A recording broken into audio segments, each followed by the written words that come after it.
Hi,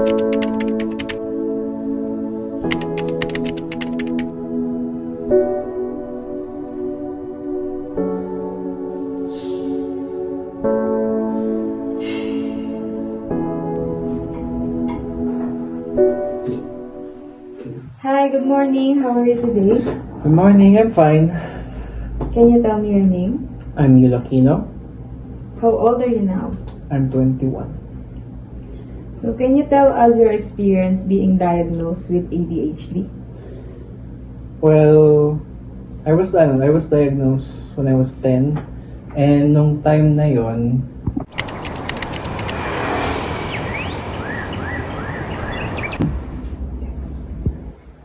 Uy, kanina ko pa inaantay. Tara na! Inom na! Natimpla ko na yung alak. Magluto na rin ako ng bilo-bilo, ano? Ano ba po naman Anak na natin? lang ako't lahat. Ngayon lang kayo nagpunta. O siya! Akan na! Ilang buwan na ba yung anak mo? 8 months na to. May naman naniligarilyo ka pa rin. Oo naman. Wala namang kaso yun sa anak ko eh. Nasabi ko na yan doon. Baka makapagtuhan yung anak mo, ah. Maapektuhan, wala yun. Ano ka ba?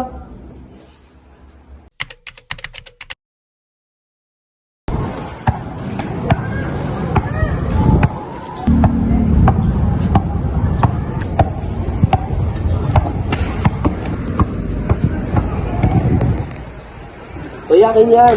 No! Ano mo? Smile! Akin na. No! No! No! Bili ko sa mama mo. Ma! Kapal ka ba? Ma! Ano mo, ma? Ayoko! Akin na. Pero kung baliw ah.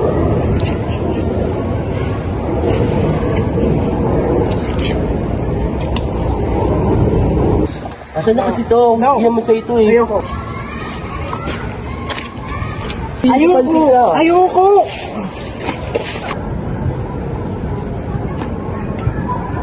Oh, ano nangyari? Doon yung bola ko. Eh, hindi naman sa'yo yung bola mo Akin yan, to, anak. Ma. Ibigay mo Akin sa to. may-ari. Ibigay mo na. Ibigay mo na yung... Mag-sorry ka, umiiyak na yung bata na. Ayoko. Bibilhan na lang kita ng bagong bola. Ayoko. Bibili na lang tayo ng bagong bola mo. Ano yun? Sige na. Sige na. Ano to? Sige na, bibili mo tayong bago. Wait mo ito. Pasensya ka na.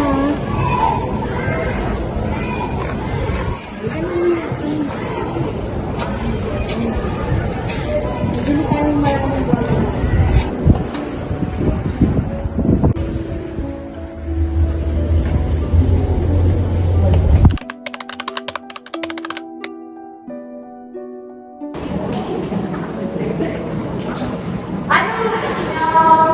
Chicken mo kasi. Kanin lang, tapos matin lang, ano. Bakit? Good morning, How are you today? Okay na po. Okay na kayo. Let's check your blood levels na. Okay na yun. Okay na yun. Okay na yun. Okay na ba ya? Reset ko. Diabetes card. Reset po. Better than Hindi sa mga teacher. Very good. So, let's start na. Subject natin today is Saan na ba kayo sa educated table? Yes. Na-practice na kayo. Kapasado? Opo, teacher. So, proceed na tayo sa Pwede kayo? Opo. Titiklik ko, then susunod kayo. Okay ba? Okay po. Now, with your pencil and paper.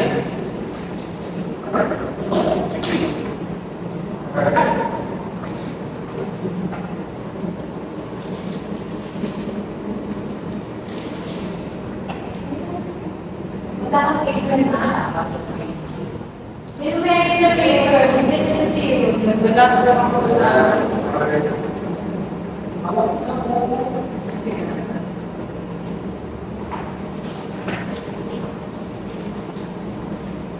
Ito na. May pencil ka na? Okay. Let's start tayo na tayo. Yes po. Number 1, 10 times 0. Number 2, 5 times 10. Number 3, 6 times 6. 25 times 7. Okay, number 4, 3 times 8 times 20.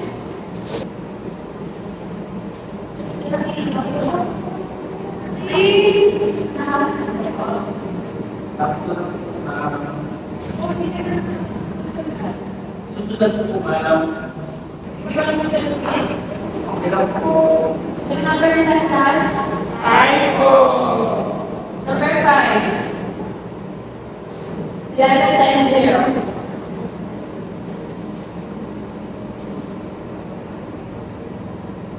Number 6, 4 times 8.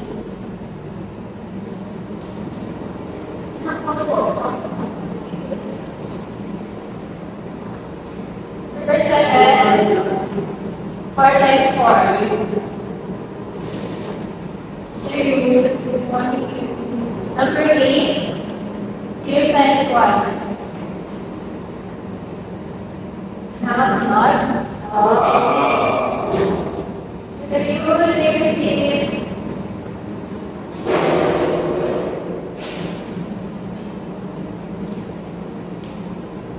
number 9, and that is 10.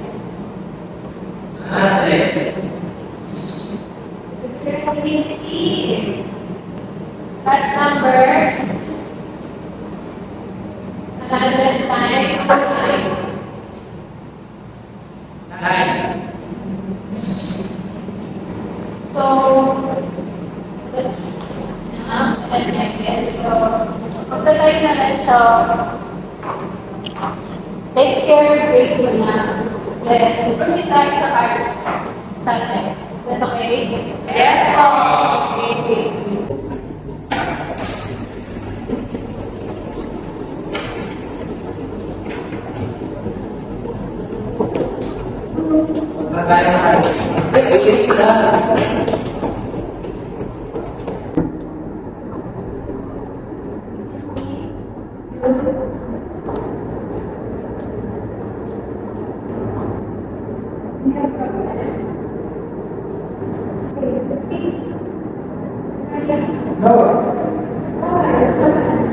Leave me alone. Leave me alone.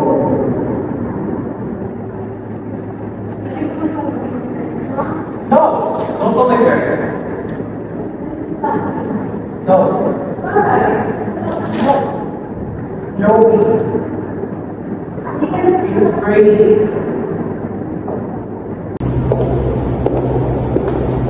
Good afternoon po. Gusto po okay lang naman po. So, yun po. Yung tama po kay dito kasi nag-concern lang po kay youth and environment. Bakit ano po ang problema ng anak mo? Okay lang po matanong sa po. Bakit may problema sa inyo? Kaya po. Ang pagkakaalam ko wala kami problema sa bangka. Siguro po meron ko lang sa walang naman sa kanya, kasi sobrang busy ko sa trabaho, at yan kaya lang kasama sa bahay. Kasi po, ayun po. Kasi po sa observations ko, at adventures, pati na rin yung mga klase na nagsusunod sa akin na nagpubulo ko siya. Pagkat may ginagawa ko sa susunod yung mga klase na ginugulo niya. Yan, nadalas ko sa klase ko. Hindi ko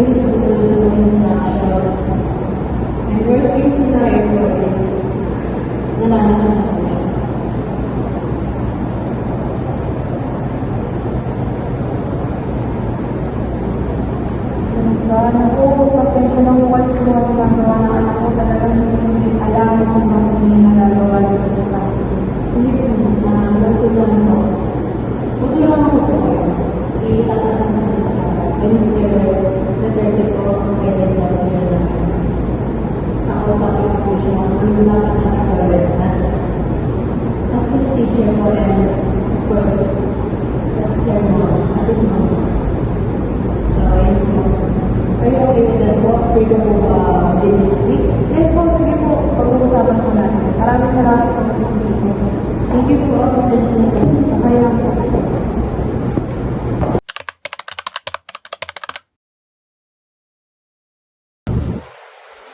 Good morning po. Kumusta po kayo? Good morning din. Ayos naman ako. Inaalala ko lang yung anak ko. Ilang taon na po ba niyong anak at anong grade niya na? 10 years old po. Grade 4. Maaari niyo po bang i-elaborate kung ano po yung inaalala niyo tungkol sa inyong anak? Kasi napapansin ko, napapadalas na yung hindi napagtapos ng mga school works niya. Hindi na rin siya nagtatanong sa akin, nagpapatulong, and nag-auto-focus na rin siya. And last time, kausap ko yung teacher niya and regarding sa concern na sobrang hyper niya sa loob ng room. And sobrang nananakit na siya ng mga kaklase niya. Sa edad niyo po, may tendency po sila na magpakita ng pagiging hyper at pananakit sa iba para sa atensyon. Ito ay dahil nangangailangan or gusto nila makakuha ng atensyon mula sa iba. Ganun po ba? Ano po ba yung maaari kong gawin para kayo? So ngayon, kakausapin ko muna si Ma'am Sapico, ang kanyang professor, kung paano namin i-handle si Yu sa klase. Mag-observe rin ako sa klase niya and place disciplinary action kung tumuloy pa yung pananakit niya sa iba niyang kaklase. Pero I suggest pumunta kayo sa isang child therapist. Meron akong kakilala sa San Lazaro Hospital na pwede kong bigyan ng contact niyo dahil importante pong agapan agad ito habang bata pa siya. I see, ganun po ba? Maraming salamat po sa mga information and tatawagan na lang po namin kayo pag may mga ganung concern pa yung nangyari and pagpunta namin dun sa therapist. Sige po, mag-ingat po kayo.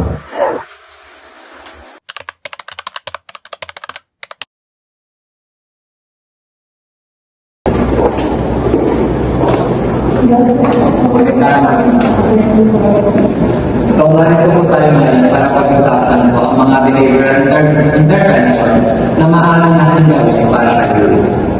Unang-una po sa positivity posture, which is kapag nagpapakita ng magandang behavior sa iyo sa klase, ay bibigyan po natin siya ng rewards at compliments. Pangalawa naman po ay extinction. Kapag po nagpapakita po siya ng mga minor disruptive behavior sa klase, hindi po natin ito papansin at i-ignore niyo ang ito. Pangalawa naman po ang discrimination. Kapag po nagpakita ko siya ng mga inappropriate na behavior, sasabihin po Ms. Sapico kung ano po ang mga tama at hindi namin gawin sa loob ng klase.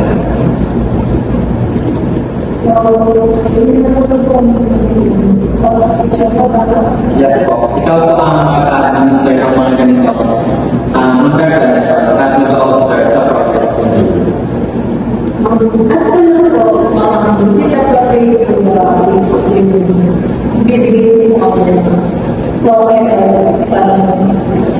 Gifts or stickers pag ganito okay bibigay. Kapag po napapakita ko siya magandang behavior, mamamotivate po siya na i-continue ito kapag binibigyan niyo po siya ng mga stickers, stars, at candies. So, isa din na. Dati hindi na ito celebrate ako. Yes po, maraming salamat po sa lahat ng tulong niyo para sa anak ko. Lahat po ng mga nasabi niyo, Mr. Duterte, gagawin ko sa langit namin. At paglalaan namin ako sa anak. Sige po, salamat. Salamat po.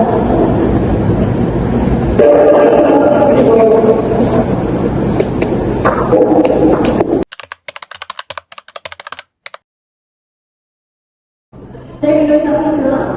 Yes,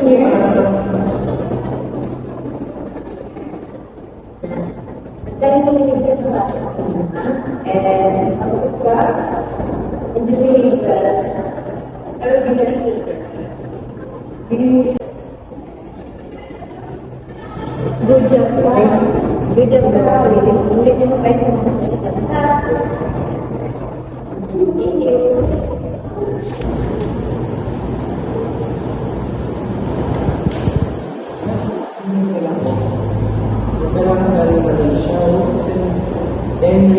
nakasulat.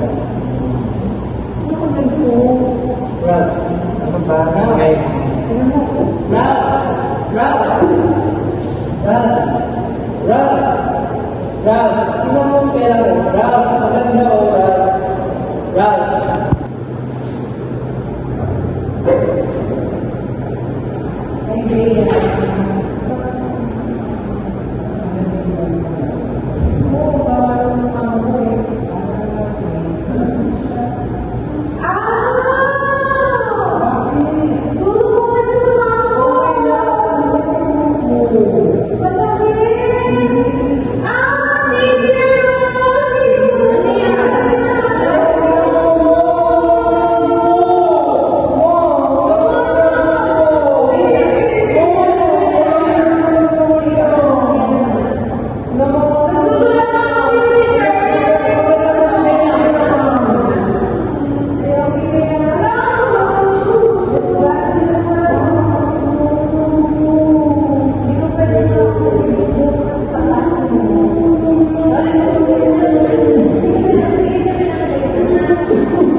As they consistently employ appropriate behavioral techniques, it becomes evident that Yule's behavior is gradually becoming manageable day by day.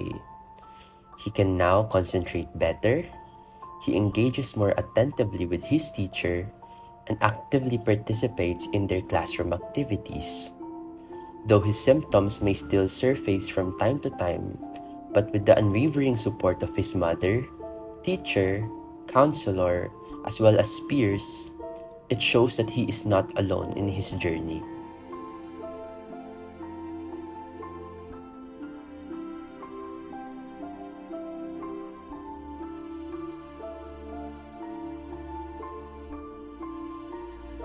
Now that you're 21 years old, how do you manage your condition? Now I start coping by making sure na hindi ako nawawalan ng gana sa pag-aaral na gamit ng mga nakakasabayan ko sa school, mga klase ko. Kung nakikita ko silang nag-aaral din na mahusay, nagagana na ako mag-aaral din ng hanggat kaya ko. At sa kaibigan ko rin, hindi ako nawawalan ng parang rason kung ba't kailangan tumigil kung hindi naman din sila tumitigil. At para din sa pamilya ko na hindi din sila nahihirapan na silang magbabayad ng mga gastusin or what, sa kabukasan ko rin, sa future ko, makakatulog din ako sa susunod pag nagkatrabaho na ako pagkatapos ng pag-aaral. So that's how I cope, by making sure my responsibilities are my priority and that my condition should be placed below that but not necessarily ignored. Are you happy now with your life? Yes, masaya na ako sa buhay ko, pero may times pa rin na hindi talaga makapagkilos ng maayos. Pero hindi ko na rin iniisip na dahil lang sa ADHD o sa condition ko, kasi parang ayoko din gawin parang dahilan kung ba't ako nahihirapan, kasi minsan ako lang talaga may problema. So masaya na ako, pero ayoko lang gawin literal na excuse lang or palagi yun condition ko. Dadalhin ko na lang sa sarili kong kakayanin ko o hindi ko talaga magagawa. Pero overall, saya na ako.